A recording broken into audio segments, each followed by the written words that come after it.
안녕하세요. 경영학과 김태환입니다. 주제명이 계속 바뀌는데 최종적으로 핫피플 분석으로 진행하기로 했습니다. 저희 저는 아주대익명 커뮤니티에서 종합관 사용이 시작된 2011년 3월부터 남녀가 서로를 탐하는 모든 글들을 수집했습니다. 동방예의지국인 대한민국에서는 남녀가 서로에게 대시를 하기 직전에 상대방에게 애인이 있는지 여부를 몰래 익명으로 알아내고 없으면 혹은 안 친한 사람이 말을 걸 건데 마음의 준비를 해둬라 라는 메시지를 전달하는 문화가 있습니다. 때문에 항상 등장하는 말이 남친 있나요? 여친 있나요? 같은 말이죠. 피벗 테이블 분석을 위해 성별, 학과, 학번, 장소, 수업 중 여부에 관해 사전 분류 태그를 달 때 남녀 같은 명확히 성별이 표시된 것이 없을 때에도 글 내용에서 성별을 판단할 수 있는 단어들이 있었습니다. 우리가 아는 교수님 중에 한 분도 가끔 포니테일을 하고 다니시기도 하고, 그리고 이분도 붓근머리, 똥머리 자주시죠. 그렇다고 포니테일이라는 말이 나왔을 때 이 사람이 남자일 수도 있겠다라는 생각을 분류 가지고 해야 할까요? 이런 말을 쓰는 사람은 없으므로 이쁘다 같은 영어 무조건 여자를 찾는 말로 생각했습니다. 다만 마초의 시대가 지나면서 이제 중성적으로 의미가 변한 귀여움에 대한 단어는 그 표현 방식도 너무 다양해서 분류가 불가능했습니다. 이런 이유로 1300개의 수집한 총 데이터 중 4.5%는 남녀 태그가 없는 채로 끝나게 되었습니다. 이 1300개의 데이터는 400개의 남자를 찾는 글, 그리고 850개의 여자를 찾는 글로 구성되어 있는데요. 이는 전체 학생 중에서 남자나 여자 상관없이 동방예의지국적으로 서로를 탐하는 것은 인문학적으로 거의 비슷하다는 놀라운 결과입니다. 남자가 정말 늑대라면 남자가 더 많으니까 여자를 찾는 게 실제 성비보다 훨씬 높을 거라는 초기의 가정을 아예 부숴버린 거죠. 피벗 테이블 분석에 있어 저는 경영의 압도적인 출현을 하게 될 줄 예상하지 못했습니다. 더 예상하지 못했던 것은 전작과가 2등이라는 거죠. 심지어 전작과에서 여자를 찾는 수가 30인데 남자를 찾는 수가 12입니다. 이것은 세 가지 포인트를 얘기해 줍니다. 첫째로 전작과 남자는 별로입니다. 그리고 둘째로 군대에서처럼 주변 여자면은 다 이뻐 보일 수가 있습니다. 그리고 세 번째로 실제로 데이터를 봤을 때 전작과 이응, 리을 씨가 최소 4번 등장했습니다. 엄청난 어장이 있겠죠. 성별과 학과가 동시 표기된 성별과 학과가 동시 표기된 남자 230개, 여자 400개의 데이터에서 인문, 국문, 문코는 남자분들은 총 10번 등장합니다. 그리고 여자분들은 25번 등장합니다. 참고로 문콘이 남녀 모두에서 제일 적습니다. 그렇다고 우리과 내가 진작에 알아봤지 라면서 결론 내릴 필요는 없습니다. 전체 학생들이 이런 내부 공포를 가지고 있다고 할 때 여러분들은 여기일 수도 있습니다. 평균적으로 평균 이상이죠. 학번을 봤을 때는 고학번으로 갈수록 등장 빈도가 줄어들고 있습니다. 나이 드는 건 슬픈 겁니다. 제 주변에는 없는데 놀랍게도 다산관의 핫피플들은 거의 대부분이 경영학과생들이었습니다. 이 피벗 테이블에서 찾은 가장 큰 특징은 도서관에 간호학과 핫피플이 압도적으로 많다는 것이었습니다. 이것은 두 가지 결론을 이끌어냅니다. 이쁜 간호학과 학생들은 도서관을 간다, 또는 도서관에서 공부하는 간호학과 학생들은 야구 잠바를 입는다라는 결론입니다. 도서관은 전과가 모이는 장소인데 야구 잠바 없이 학과를 판별할 근거가 없다는 가정이죠. 핫 여자의 경우 출연 장소는 도서관이 압도적입니다. 3등인 다산관에 비해 2배의 수치를 가지고 있는데요. 남자들은 도서관 가서 공부는 안 하고 여자들을 쳐다본다. 이곳 다산관은 남녀 모두에게 즐거운 공간이었습니다. 그리고 장소가 아닌 축제라는 기간을 장소로 가정했는데, 죄송합니다.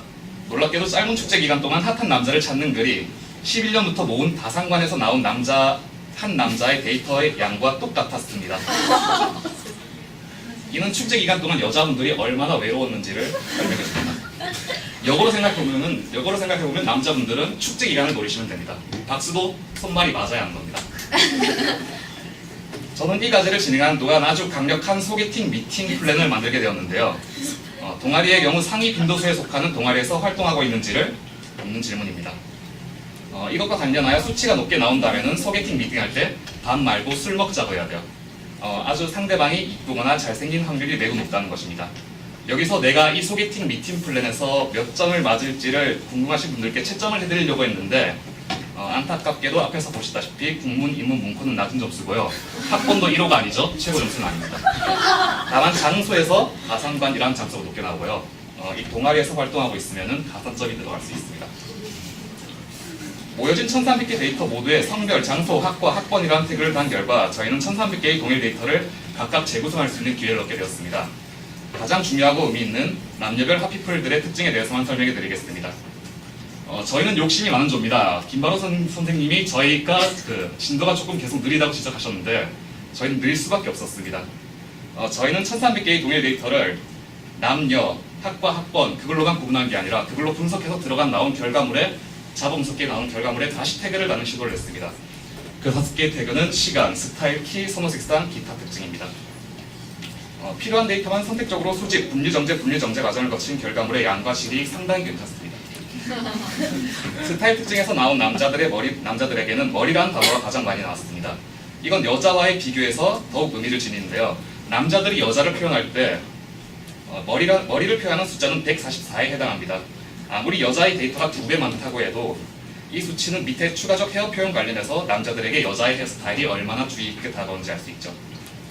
남자들은 여자의 뒷모습만 보고 앞모습을 상상하기도 하죠. 그에 반해 여자들이 남자의 머리를 표현할 때는 굉장히 단순하게 표현합니다. 여자들이 남자의 깔끔한 머리를 선호한다로 아주 좀 다소 과장해서 해석할 수도 있겠습니다. 눈이라는 단어가 많다는 것을 알 수 있는데요. 웃으실 때 귀엽게, 눈웃음, 매력적이라는 단어를 조합해 볼 때 남자들은 여자가 귀엽게 눈웃음 지을 때 매력을 느낀다. 짱이 일어납니다. 좀 이따가 화장실 가서 연습해보세요. 한 여자의 의류를 설명할 때 가장 많이 출연하는 단어는 꽃무늬입니다.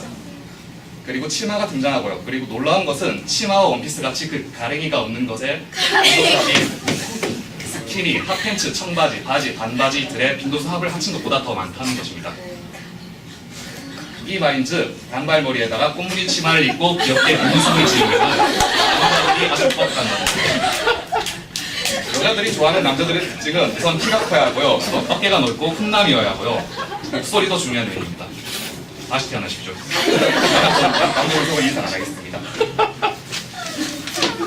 반면 여자의 경우 데이터가 일반적인 분석표를 따르고 있지가 않습니다. 데이터의 궤곡이 형성되고 있죠. 키를 숫자로 언급한 경우 한 수치를 제외한 숫자로 표시한 모든 데이터들의 합보다 이 수치가 더 큽니다. 160. 여기서 주목해야 할 것은 단발머리에다가 꽃무늬 치마를 입고 귀엽게 눈웃음 친다라는 문장입니다. 남자들은 품에 쏙 들어온 귀여운 여자를 좋아하는 남자가 있고 또는 계곡을 생각해 볼 때 상대적으로 키 큰 여자를 좋아하는 남자들이 있다는 거죠. 저희조의 분석을 네트워크적으로 분명히 진행할 수 있으나 발표에서 분량을 이렇게 줄여버린 것은 남녀가 이성을 볼 때 갖는 공통점을 찾을 이유가 없기 때문입니다. 결론을 잠시 당겨와서 얘기하자면 남자분의 경우 큰 빈도수 데이터들이 다시 태어나라는 것을 얘기하고 있지만은 작은 약간 짜글짜글한 그런 데이터들을 생각해 볼 때 남녀 모두 자신을 어떻게 꾸며야 하나, 어디서 만나야 하나 정도에서 최대 사용 가치를 찾을 수 있습니다. 그리고 그런 네트워크 분석 접근에서 얻을 수 있는 힌트들은 시간이 될 수 있지 않을까라고 생각해 봤습니다. 네트워크 분석 전에 데이터의 부피를 먼저 생각해 봤습니다. 남자를 찾는 글은 여자를 찾는 글들에 비해 거의 정확히 2배가 더 많았습니다. 이것을 가중치로 두고 남자를 찾는 글들 웨이트의 2를 곱해서 남녀 둘 사이에 더욱 동등한 네트워크 분석을 진행했습니다. 결과물에서 볼 수 있는 가장 큰 화살표는 오늘이라는 단어와 어제라는 단어였습니다.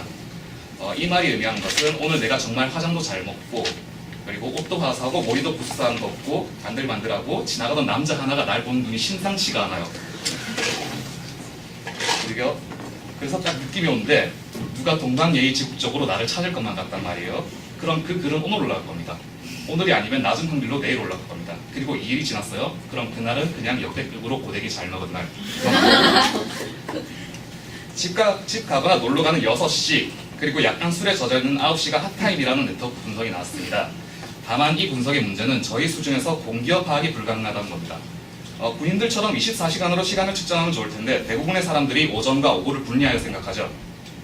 6시가 당연히 오후이겠지만은 9시에서 12시 사이는 어떻게 오전과 오후를 확신할 수 있겠습니까? 제 분석은 여기까지입니다. 결과는 한 축적입니다. 장 넘어갔네요. 남자는 다산관, 여자는 도서관에서 단발머리에 꽃무늬 치마를 입고 귀엽게 눈웃음을 치고 다니시면 됩니다.